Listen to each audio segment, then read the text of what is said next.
للہ وکفا والصلاة والسلام علی من لا نبی بعد اما بعد۔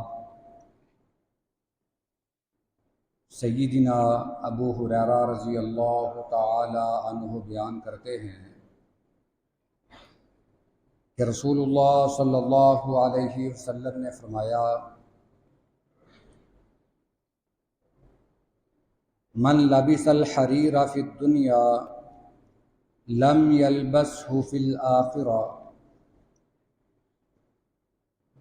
جو شخص دنیا میں ریشم کا لباس پہنے گا تو آخرت میں وہ اس لباس سے محروم ہو جائے گا۔ ومن شرب الخمر فی الدنیا لم یشربہ فی الآخرہ،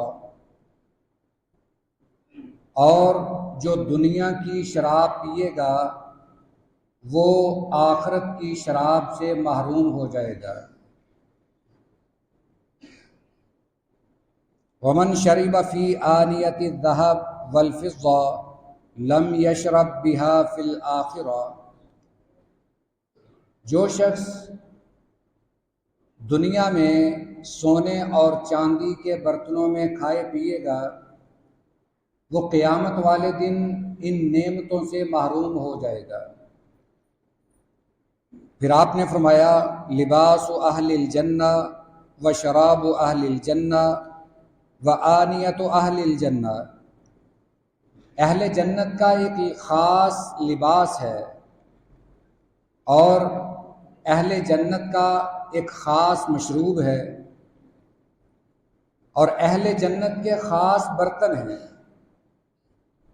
اگر جنت میں ریشمی لباس ہے تو وہ دنیا کے ریشم کی طرح کا نہیں ہے، وہ ریشم جنت کا ہے۔ اور اسی طرح جو جنت کی شراب ہے وہ دنیا کی بدبودار شراب کی طرح نہیں، بلکہ وہ بڑی پاکیزہ اور اعلیٰ ہے۔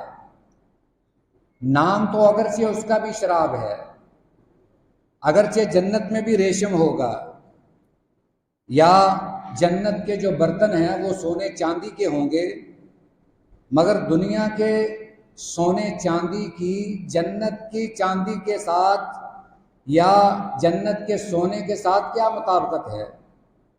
دنیا کا مال جنت کے ایک بالش کے ٹکڑے کا بھی مقابلہ نہیں کر سکتا۔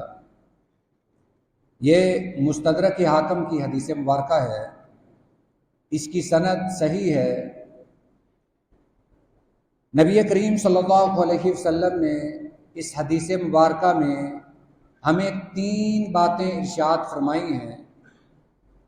سب سے پہلی بات کہ دنیا میں مرد حضرات ریشم نہ پہنیں۔ اگر کسی مرد نے دنیا میں پہن لیا وہ سمجھ لے کہ آخرت کے ریشمی لباس سے محروم ہو جائے گا۔ اسی طرح جو شخص دنیا میں شراب نوشی کرے گا، جو دنیا کی شراب پیے گا وہ آخرت کی شراب سے محروم ہو جائے گا، اور جو دنیا میں سونے چاندی کے برتنوں میں کھائے گا پیے گا وہ پھر آخرت میں اس نعمت سے محروم ہو جائے گا۔ ہمارے ہاں ایک یہ بات مشہور ہے کہ یہ 4 دن کی زندگی ہے، اپنی مرضی سے گزاریں، موج ماریں، عیش و عشرت کریں، پھر پتہ نہیں یہ دن ملیں گے یا نہیں، یہ جوانی آئے گی یا نہیں، یہ مال آئے گا یا نہیں۔ اب مال بھی ہے، جوانی بھی ہے، فرصت بھی ہے، وقت بھی ہے، تو کیوں نہ اس زندگی سے ہم مزے اٹھائیں۔ ہمارا یہ خیال ہوتا ہے کہ اگر اللہ نے ہمیں صحت دی ہے، اگر اللہ نے ہمیں نعمتوں سے نوازا ہے تو ہم یہ کہتے ہیں کہ دنیا کے مزے لوٹیں، آخرت میں آخرت کی دیکھی جائے گی۔ مگر یہ بات یاد رکھیں کہ یہ دنیا مومن کے لیے قید خانہ ہے، کافر کے لیے جنت ہے۔ ہو سکتا ہے کہ اگر دنیا میں کوئی مومن یہ دیکھے کہ اس کافر کے پاس بڑا مال و دولت ہے، اس کے پاس دنیا کی ہر نعمت موجود ہے، دنیا کی ہر سہولت موجود ہے، کسی کے دل میں یہ خیال آ سکتا ہے، مگر اسی خیال کو دور کرنے کے لیے آپ نے فرما دیا کہ یہ دنیا تو کافروں کے لیے ہے ہی جنت۔ یعنی یہ دنیا ایک عارضی ٹھکانہ ہے۔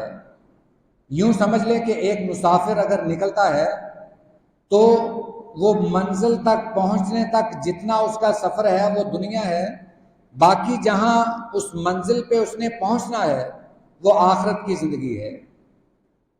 یہ آخرت کی زندگی تو بعد کی بات ہے، نبی کریم صلی اللہ علیہ وسلم نے دنیا کی زندگی کی مثال دی۔ آپ ایک دن عصر کی نماز ادا فرما کے اسی طرح تشریف فرما تھے، واعظ و نصیحت فرما رہے تھے، صحابہ کرام آپ کے سامنے بیٹھے تھے۔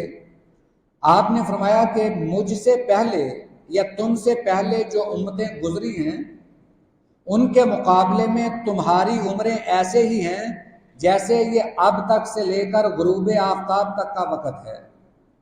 یعنی ہم عصر تک کا وقت گزار چکے ہیں، دن کا زیادہ حصہ ہم گزار چکے ہیں، تقریباً 8-10 گھنٹے ہم گزار چکے ہیں، باقی یہ 1.5-2 گھنٹے کا دن ہے یہ باقی ہے۔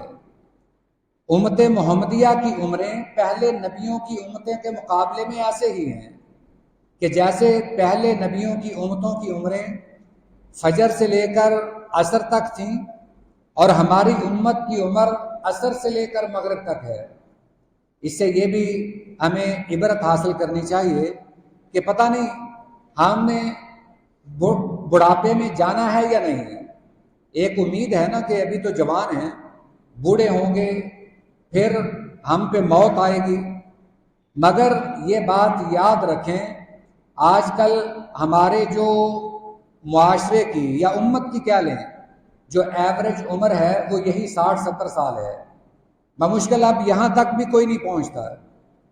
تو اگر یہ 60-70 سال کی ایک حقیر سی زندگی اسے ہم آخرت کی زندگی پر ترجیح دیں تو شاید ہمارے جیسا کوئی بے وقوف نہ ہوگا۔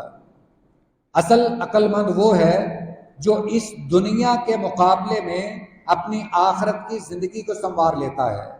وہ دنیا کی نعمتوں کو اس وجہ سے ٹھکرا دیتا ہے کہ میرے لیے آخرت کی نعمتیں منتظر ہیں، میں آخرت کی نعمتوں سے فائدہ اٹھاؤں گا۔ جب انسان جنت میں جائے گا وہاں پتہ چلے گا کہ نعمتیں کیا ہوتی ہیں۔ جنت کا تو ایک تصور ذہن میں آ سکتا ہے، اس کی حقیقت نہیں بیان کی جا سکتی۔ تو اسی خیال کو ہم اپنے ذہنوں میں بٹھا لیں کہ یہ دنیا عارضی ہے، یہاں کا سامان بھی عارضی ہے، ہم آخرت کی تیاری کریں جس کا سامان بھی ہمیشہ رہنے والا ہے۔ اللہ تعالیٰ ہمیں اس کی کوشش بھی کرنے کی توفیق عطا فرمائے۔ وآخر دعوانا ان الحمد للہ رب العالمین۔